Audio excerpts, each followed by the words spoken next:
হচ্ছে এবং আমরা অচিরেই একটা জনগণের পক্ষের একটা শক্ত গণতান্ত্রিক শক্তি হিসেবে আবির্ভূত হব। আমি শেষ প্রসঙ্গে জনাব নূর আপনার কাছে যেতে চাই, সাকিব ভাইকে আমরা এরপর একটু শুনবো যে আমরা প্রায় দেখি মানে এই প্রশ্নে আমি আর আপনি প্রায় একই জায়গায়, সুতরাং আপনি এটা পার্সোনাল নিয়েন না। আমরা এনসিপি রে যেমনি করে ধরি মানে নতুন রাজনৈতিক দলরে যে তোমরা ইফতারে টাকা পাইছো কই, গাড়ির শোডাউনে টাকা পাইছো কই, তোমরা বাসা ভাড়া কেমনে দেও, তো মানে আমরা যেরকম ক্রিটিক্যাল ওদের প্রতি থাকি এই কথা বললে যে আপনারা আসছিলেন যে নতুন রাজনৈতিক বন্দোবস্তের কথা বললে, এবং আমরা দেখাই যে আমরা চাই না যে ওরা এগুলি করুক, কিন্তু ওইগুলি না করে কি বাংলাদেশের রাজনীতি করা সম্ভব? এক। দুই হচ্ছে যদি আমরা একই প্রশ্ন করে একইভাবে মানে কি বলে এটাকে আদালতে তুলি, তাহলে তো বিএনপি, আওয়ামী লীগ, জাতীয় পার্টি, জামায়াত এরা কেউ বাংলাদেশের রাজনীতি আর করতে পারবে না। মানে তাদের রাজনীতি শেষ করে দিয়ে বা তাদের রাজনৈতিক ধারা শেষ করে দিয়ে নতুন একটা রাজনীতির জায়গায় আমাদের জনগণকে দাঁড়াতে হবে। আমরা কি তার জন্য রেডি আছি নূর, নাকি আমরা তাদের প্রতি একটু বেশি হার্শ? আপনার কাছে কি মনে হয়? না, এখানে তো আন্দোলনের আগে একটা পরিষ্কার ঘোষণাই ছিল যে আমরা একটা ব্যবস্থার পতন ঘটিয়ে একটা নতুন রাজনৈতিক বন্দোবস্ত প্রতিষ্ঠিত করতে চাই। আজকের এই যে পরিবর্তিত পরিস্থিতি, এই পরিস্থিতি আনতে যে যারা জীবন দিয়েছে, আপনি সেদিনও পত্রিকা লক্ষ্য করেছেন, আপনার আমার পটুয়াখালী জেলার বাউফল উপজেলার একটি ছেলে মারা গিয়েছে, যার বাবা পত্রিকায় সাক্ষাৎকার দিয়ে টেলিভিশনে বলেছে যে রিক্সা এবং গরু বিক্রি করে তার ছেলের চিকিৎসা করেছে। তো এই যে একজন সাধারণ শ্রমজীবী মানুষ, সে যে জীবন দিয়েছে বা মৃত্যুবরণ যারাই করেছে এই আন্দোলনে শহীদ হয়েছে, তাদের অধিকাংশই একেবারে সাধারণ আম পাবলিক জনতা। তারা কোনো রাজনৈতিক দলেরও বড় নেতা না, কোনো এমপি মন্ত্রীর ছেলেও না, এবং তারা কেউ এমপি মন্ত্রী হতেও রাস্তায় জীবন দেয়নি। তারা একটা সুন্দর দেশ, একটা সুন্দর ব্যবস্থা, এই আহ্বানেই তারা রাজপথে নেমে এসেছিল। সেই আকাঙ্ক্ষাটা যদি আমরা পূরণ না করতে পারি, তাহলে আমরা কিসের নতুন রাজনীতির কথা বলছি? এখানে আপনি যথার্থই বলেছেন যে এনসিপি স্বাভাবিকভাবেই তারা যেহেতু সরকারে এই আন্দোলনের ছাত্র প্রতিনিধি হিসেবে 3 জন উপদেষ্টা পরিষদে গিয়েছেন, 1 জন পদত্যাগ করেছেন, 2 জনে আছেন, তো জবাবদিহিতাটা তো এখন তাদের কাছে অনেকে চাইবে। তারা তো সরকারে আছে, সরকারের পার্ট। আমি কিংবা সাকিব ভাই, বিএনপি তো সরকারের পার্ট না, কাজে ওইখানে তো একটা বিশেষ করে আলোচনা সমালোচনার জায়গাটা তো থাকবে। সেইখানে তারা যখন একটা নতুন কিছুর কথা বলছে, একদিকে আওয়ামী লীগের বিচারের কথা বলছে, আবার আওয়ামী লীগের লোকজনকে নিয়ে তারা প্রোগ্রাম করছে, কিংবা তাদের ব্যবসায়ীদেরকে মাফিয়া, আমরা যারা লুটপাটকারী বলছি তাদেরকে আবার ব্যাকআপ দিচ্ছে, তাদের কাছ থেকে ফান্ড নিয়ে আবার প্রোগ্রাম করছে, তাহলে তো এটা ক্রিটিসাইজ করবেই। এবং এইখানে এতদিন হয় নাই 50 বছরে, তার মানে এখনো এইভাবেই যদি চলে তাহলে তো নতুন রাজনীতির দরকার নেই, তাহলে তাদের নতুন দল করারও তো দরকার নাই। মানুষ তো একটা পরিবর্তন চায়, সেখানে আমাদেরকে তো ন্যূনতম চেষ্টাটা করতে হবে যে বাংলাদেশের রাজনৈতিক দলের ফান্ডিং সিস্টেম এইটা পরিবর্তন করতে যাই আমরা গালি শুনি যে আমরা বিকাশে টাকা তুলি। আমরা তো বলেছি যে রাজনৈতিক দলের অনুদান জনগণ দিবে, আমরা সেই সিস্টেম চালু করবো। আমরা নির্বাচন কমিশনে প্রস্তাব দিয়েছি, এই যে কালো টাকার যে নির্বাচন আধিপত্য, কোনো পোস্টার প্রচারণা প্রার্থী ব্যক্তিগতভাবে করতে পারবে না, নির্বাচন কমিশন করে দেবে এমন সিস্টেমে যেন কারো ব্যক্তিগত খরচের প্রয়োজন হয় না। আমরা জনগণকে সচেতন করি যে জনগণ যেন টাকার কাছে বিক্রি না হয়। কিংবা এই যে সরকারি কাজের ক্ষেত্রে দেখেন, এই সরকার ক্ষমতা এসেছে আজকে 8 মাস, সরকার শুরুর দিকে এসেই বোমা ফাটিয়েছে, আলোচনার জন্ম দিয়েছে যে উপদেষ্টারা আপনার সম্ভবত নভেম্বর মাসের মধ্যে সম্পদের হিসাব বিবরণী জমা দিতে বলেছে। কয়জন উপদেষ্টা দিয়েছেন? সরকারি কর্মকর্তা কর্মচারীদের সম্পদের হিসাব বিবরণী জমা দেওয়ার কথা বলেছেন, কয়জন বলেছেন? তো এই সরকারও তো রাজনৈতিক সরকারের মতো, তাহলে শেষ পর্যন্ত ওই কাউকে তুষ্ট করার জন্য যে না আমরা সরকারি কর্মকর্তা কর্মচারীর বিপক্ষে যেতে পারে, সেটি নিয়ে আর আগালেন না। এই সরকার, এই যে গণ অভ্যুত্থানের একটা সরকার, তাদের প্রথম এবং প্রধানতম দায়িত্ব ছিল এই গণ আন্দোলনে আহত এবং নিহতদের আপনার ক্ষতিপূরণ, পুনর্বাসন, তাদের সুচিকিৎসা। অথচ কিছুদিন আগেও দেখলাম আমরা বিনা চিকিৎসায় মানুষ মারা যাচ্ছে। কারা গণহত্যার বিচার এখন পর্যন্ত দৃশ্যমান এবং ইফেক্টিভ একটা পদক্ষেপও নিতে পারে নাই, বরঞ্চ এই সরকারের আপনার প্রশ্রয় আওয়ামী লীগের এমপি মন্ত্রী হাসান মাহমুদ, স্বরাষ্ট্রমন্ত্রীরা পালিয়ে যায়, সেনানিবাস থেকে 626 জন পালিয়ে যায়। আমরা এখন পর্যন্ত এই যে রাষ্ট্র সংস্কারের যে আওয়াজ আমরা দেখতে পেলাম, ঢাকঢোল পিটানোর চতুর্দিকে আওয়াজ, এই 8 মাসেও 8টা লাইনও রাষ্ট্র সংস্কারের বাস্তবায়ন আমরা দেখতে পাইনি। তো তারাও যদি এই পুরনো পথে হাঁটে, তাহলে এই পরিবর্তন কি দরকার ছিল? এত মানুষ কেন জীবন দিল? এই জবাব কে দিবে? তার জন্য আমাদের পরিবর্তন অবশ্যই করতে হবে, পরিবর্তনের পথে হাঁটতে হবে। আমার যেটা একটা প্রোগ্রাম আছে, আমি বিদায় নিচ্ছি, খালেদ ভাই যদি মাফ করেন। না না, কোনো অসুবিধা নাই, আপনি শুধু প্রশ্নটি শুনে রাখেন। আমরা জনাব জোনায়েদ সাকিকে শেষ প্রশ্ন করব। শেষ প্রশ্নটি হচ্ছে যে বাংলাদেশে আমরা দেখেছি যে বিএনপির সাথে হেফাজতে ইসলামের সাথে একটি বৈঠক হয়েছে, বিএনপি এবং কি এনসিপির সাথেও হেফাজতে ইসলামের একটা বৈঠক হয়েছে।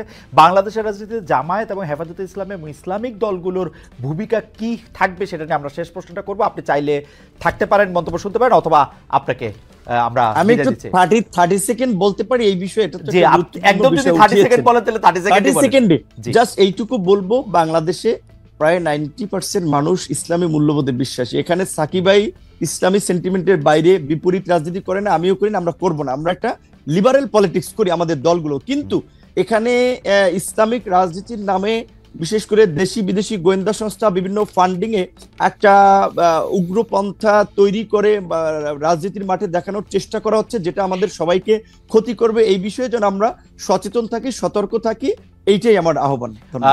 জনাব নুরুল হক নূর, আপনাকে অনেক ধন্যবাদ। আমি জনাব জোনায়েদ সাকিকে প্রশ্নটি আবার একটু করতে চাই যে বাংলাদেশের রাজনীতিতে, জনাব নূর ইচ্ছা করলে আপনি চলে যেতে পারেন, যে বাংলাদেশের রাজনীতিতে জামায়াতে ইসলামী, হেফাজতে ইসলামী এবং ইসলামী দলগুলোর ভূমিকা আপনি কিভাবে দেখেন? এই যে আসছে ভবিষ্যতে তারা কতটা ফ্যাক্টর, তাদের সাথে কাদের জোট হবে, এবং এই ধরনের রাজনীতিতে আপনি এটা কি মনে করেন?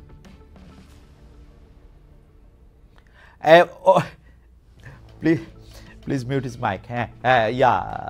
সাকিব ভাই। সাকিব ভাই। আচ্ছা, প্রথমত দেখুন কাদের সাথে কাজ জোট হবে এটা তো আগেই বলেছি যে এখন পর্যন্ত এগুলোর কোনো আলোচনা হয়েছে এরকমটা আমার জানা নেই।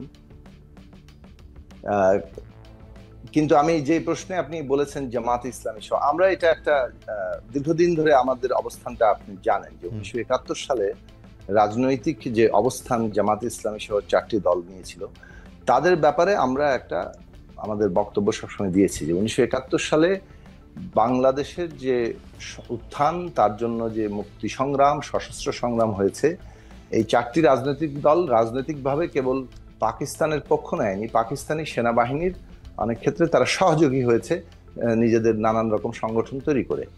ফলে তারা এই বিষয়ে তাদের রাজনৈতিক অবস্থান এখন পর্যন্ত জনগণের কাছে তাদের যে ব্যাখ্যা সেটা হয়নি। তারা ক্ষমা চেয়েছেন এটা নিয়ে তারা বলেন, কিন্তু এটা স্পষ্ট, ক্ষমা যদি চেয়ে থাকেন এখনো তো চাইতে পারেন, তাই না? যে এই বিষয়ে তাদের জনগণের মধ্যে যেহেতু স্পষ্ট আছে সেই ব্যাখ্যা তারা এখন পর্যন্ত দেননি। ফলে এটা খুব গুরুত্বপূর্ণ প্রশ্ন, কারণ বাংলাদেশের অস্তিত্বের সাথে এটার সংযুক্তি আছে। সেই ক্ষেত্রে এই বক্তব্যটা আমরা সবসময় দিয়েছি। 2 নম্বর বিষয় হচ্ছে যে দেখুন, যখন একটা গণতান্ত্রিক রাজনৈতিক ব্যবস্থা মানে কে কোন মতাদর্শ নিয়ে রাজনীতি করবে সেটা তো সেই দল ঠিক করবে, কিন্তু সেটা গণতান্ত্রিক ব্যবস্থার কাঠামোর মধ্যেই হতে হবে। গণতান্ত্রিক ব্যবস্থাকে কেউ যদি বদলে ফেলতে চায় তাহলে সেই ক্ষেত্রে আমরা তখন আমাদের অবস্থান গ্রহণ করব, কিন্তু গণতান্ত্রিক ব্যবস্থার মধ্যে কে কোন মতাদর্শ নিয়ে রাজনীতি করবে এটা তো আমরা ঠিক করে দিতে পারি না। আমরা জনগণের জন্য যে তার আদর্শ লক্ষ্যকে সঠিক মনে করি, জনগণের নিজস্ব রাজনৈতিক শক্তি যেভাবে গড়ে উঠতে পারে, যেভাবে তার সর্বোচ্চ স্বার্থ রক্ষিত হতে পারে, আমরা সেই অনুযায়ী আমাদের রাজনৈতিক জায়গাটা ঠিক করি। আমি একটু ফিরে যাই আপনার আগের প্রশ্নটাতে, যেটা নূর উত্তর দিচ্ছিলেন। দেখুন খালেদ, একটা কথা আপনাকে বলি, বাংলাদেশের মধ্যে আপনি যদি দেখেন যে এখানে মানে একটা কর ব্যবস্থা আছে যে আমরা সরকারকে কর দিই, আর একটা প্রাইভেট কর ব্যবস্থা আছে, মানে পেট্রন ক্লায়েন্ট একটা ব্যবস্থা আছে।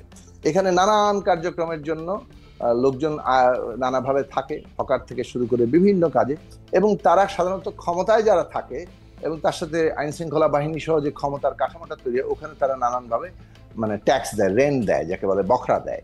তো এই যে এই বখরা একটা বিরাট অর্থনৈতিক কাঠামো, সামাজিক কাঠামো, যেটার সাথে রাজনৈতিক দল, বিশেষত ক্ষমতাসীন দলগুলো প্রায় মানে এমবেডেড, একটা অঙ্গাঙ্গিভাবে যুক্ত থাকে। এখন এই যে জায়গাটা, এটা বাংলাদেশের এমন এই বিদ্যমান অর্থনৈতিক রাজনৈতিক বন্দোবস্তের একটা ফল। আমরা যে বন্দোবস্ত বদল কথা আমরা বলি, সেটা কেবলমাত্র কতগুলো কাঠামোগত নয়, সেটা আর্থসামাজিক ক্ষেত্রেও বটে। কিন্তু এটা তো কাঠামোগত পরিবর্তন, আইনগত পরিবর্তনটা প্রথমে করতে হয়, তারপরে ওই জায়গাগুলোতে পরিবর্তন আনার জন্য সেই রকম রাজনৈতিক শক্তিও লাগে যারা অঙ্গীকারাবদ্ধ। কিন্তু আমরা যখন নতুন রাজনৈতিক দল হিসেবে ছাত্রদের মধ্যে থেকে কখনো দল গড়ে উঠেছে, যেমন নূরদের দল যখন তৈরি হয়েছে, আমরা কিছুটা আগে থেকে রাজনীতি করি, সেই হিসাবে এক ধরনের বলতে পারেন তুলনামূলকভাবে অগ্রজ। সেই জায়গা থেকে আমরা কিন্তু নূরদেরকে স্বাগত জানিয়েছিলাম, এমনকি কিভাবে একসাথে কাজ করা যায় তার জন্য অনেক উদ্যোগ নিয়েছিলাম। এনসিপি গঠনের আগে তারা যখন রাজনৈতিক দল গঠনের চিন্তা করেছে, বা আনুষ্ঠানিক অনানুষ্ঠানিক সবভাবেই আমরা তাদেরকে স্বাগত জানিয়েছি, কেননা গণতান্ত্রিক ব্যবস্থায় তরুণরা যখন রাজনৈতিক দল সংগঠিত করে আসতে চায় সেটাকে আমরা ইতিবাচক ভাবে দেখি, এবং এখনো আমরা তাদেরকে ওই ইতিবাচক জায়গা থেকেই দেখি। সে কারণে নিন্দা কিংবা ধরেন খুব বেশি মানে গালাগালি তো আমি করি না, তো সেই জায়গা থেকে আমরা কিন্তু কোনো অবস্থান নিই না। আমরা কোনো কোনো ক্ষেত্রে সতর্কতা জায়গাটা দেখানোর চেষ্টা করি। তার মধ্যে একটা বিষয় হচ্ছে এইটা, যেমন ধরুন আপনি যদি ক্ষমতা প্রদর্শন করেন তাহলে, এবং আপনার হাতে ক্ষমতা আছে, তাহলে কি হবে, ওই যে যারা ক্ষমতার সুবিধা নিতে চায় তারা আপনার সাথে এসে জড়ো হবে এবং ওই পেট্রন ক্লায়েন্ট সম্পর্কের মধ্যে ঢুকে পড়বে। তার ফলে আপনি যে নতুন বন্দোবস্ত করতে চান, আপনার কাঠামোটা এমন ভাবে দাঁড়িয়ে যাবে যে আপনি চাইলেও আর পারবেন না। মানে আপনার কাঠামোর ব্যাপারে আপনাকে সতর্ক থাকতে হবে। আপনি যদি একটা কাঠামোকে এমন ভাবে গড়ে তোলেন যে কাঠামোর মানে বিরুদ্ধে গিয়ে আপনি একটা কাজ করতে যাবেন, তখন আপনার পার্টি আপনার সাথে থাকবে না, আপনি তখন বাধ্য হবেন আপনার পার্টি যা বলে, অর্থাৎ লোকেরা যা বলে সেটা শুনতে। সেই ক্ষেত্রে আমরা কিন্তু এই ছাত্রদের নতুন দলকে কিংবা অন্যান্য দলকেও আমরা আহ্বান জানাই যে আমাদের কাঠামোগত বদলের জায়গায় ওইটা যদি আমরা না করি, তাহলে এই যেমন এখন ধরুন বিএনপির কথা বলি, আমাদের আর সময় নেই সাকিব ভাই, আমরা অলরেডি না 30 সেকেন্ডে বলেন ভাই। বিএনপির মতো দল তারা সেন্ট্রালি, মানে অ্যাক্টিং চেয়ারম্যান জনাব তারেক রহমান থেকে শুরু করে পুরো মহাসচিব থেকে শুরু করে সবাই বলছেন যে চাঁদাবাজি এটা নিয়ন্ত্রণ করতে, বহিষ্কার করছেন, কিন্তু নিয়ন্ত্রণ করতে পারছেন না। এই যে জায়গাটা, এটা কাঠামোগত সমস্যা। মানে এটাতে আমি সমালোচনা করেই বলছি যে একটা কাঠামোগত সমস্যাও আছে। ফলে আমাদের বাংলাদেশের নতুন রাজনৈতিক বন্দোবস্ত মানেই যেমন আইনগত, সাংবিধানিক কাঠামোগত পরিবর্তন, গুরুত্বপূর্ণ কথা বলেছেন সাকিব ভাই। যে মাঝে মাঝে কাঠামোগত পরিবর্তন, যে মাঝে মাঝে ক্ষমতাধরদের অনেকেই বলছেন যে তাদের উপর আমাদের কোনো কন্ট্রোল নাই, সেটি একটি আসলে অ্যাড্রেস করা দরকার, স্ট্রাকচারালি জায়গাটা দেখা দরকার। এটা সাকিবের সাথে আমি একদম একমত। জনাব জুনায়েদ, আপনাকে অনেক ধন্যবাদ, আপনি আমাদের সময় দিয়েছেন, অনেকগুলি গুরুত্বপূর্ণ বিষয়ে কথা বলেছেন। আপনাকে অনেক ধন্যবাদ। এবং আশা করব আপনার কথা আমি এরপরে যাতে খুব ভালোভাবে বুঝতে পারি, আপনাকে যাতে বারবার ব্যাখ্যা না করতে হয়। দর্শক, আপনাদের অনেক ধন্যবাদ। আমরা নিশ্চয়ই নতুন অতিথিদের নিয়ে আপনাদের সঙ্গে আবার দেখা হবে। সেই পর্যন্ত